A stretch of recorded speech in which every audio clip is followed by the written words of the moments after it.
First of all, what I'd like to say is the panel thought that it was an excellent debate, and they were worthy of being quarterfinals of Worlds. So I'd like to give a round of applause for both teams.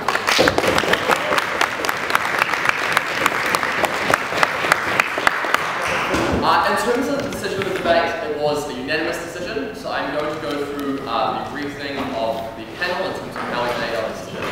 In terms of our reasoning, we looked at two main criteria in terms of our decision, those being strategy and content of the debate of both teams. In terms of strategy in this debate, we think that both teams were strong in having a clear setup and clear outline in terms of their views on trade unions, but we think there were some areas that both teams were lacking in terms of strategy for the debate. We think at times both teams didn't really have a clear characterization of where they wanted to place the debate or where they saw the debate existing. Often examples would be thrown into the debate about various unions across the world without any sort of analysis as to how those trade unions fitted into their local context or fit into their local environments. We think that more characterization and more specificity about what exactly areas this debate was about in the world would have benefited both teams. In terms of specific problems with teams in terms of strategy, we think that Peru at times had problems in terms of analysing a number of their points and analysing the material. At times, often points were made by using specific examples or pointing out specific examples, rather than actually talking through the logic of the argumentation that Peru was making.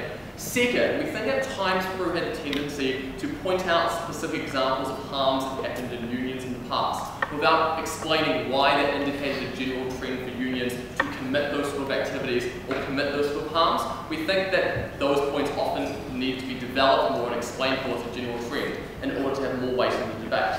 We thought that South Africa had a clear case. We think at times that case was perhaps a little bit too theoretical in the way we set it up, and perhaps could have had a bit more specificity in terms of examples and in terms of place setting in order to make some of those claims a little bit more persuasive.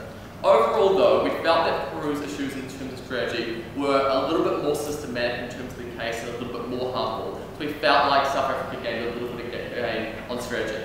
But that meant the debate came down to the final area, which was that of the content of the debate. And in assessing the content of the debate, the panel looked at two main questions. Those being, are workers' rights currently protected by unions? And second, are unions able to provide effective protection? So on whether or not unions were necessary for the protection of workers' rights, we thought that Prop had a lot of good material from the start of the debate about how society had changed the perspective on unions, and now society was respecting workers because the general population had become more willing to support workers' rights and have been more willing to vote in policies that supported workers. We think that the ops response was to say that this wasn't true, that firms still had a profit incentive, and that workers' rights were protected.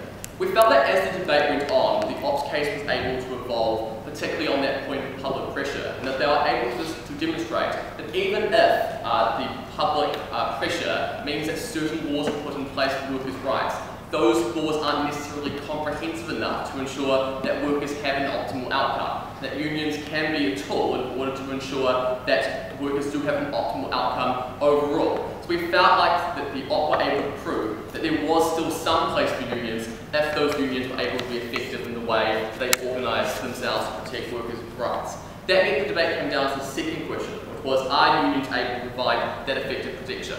We think that the Prop were able to identify a number of harms they believe in unions, and those harms being the inflexibility of those unions, the politicization, and also the self-interest. We think at times those harms need to be developed a lot more and have more analysis under them. We think at times they were a little bit assertive. The opposing team, on the other hand, said that unions are good because they're able to collectivise and able to fight for workers' rights. We think this was good material. We particularly like the material in the opposition about how workers would exit out of these unions if they found they were committing the harms that the proposition we're talking about. And while we think the proposition had a good response when you start to talk about quotas and monopolies and how workers attract to those industries, again we felt like there wasn't enough analysis to explain why there were monopolies in particular industries or why there were quotas in particular industries in order for that to be a convincing response in relation to workers opting out if their unions committed bad acts. So on that basis, we felt like the opposition were able to prove that there were some benefits from unions, they were going to provide effective representation, and therefore in a unanimous decision, advancing the semi-final South Africa.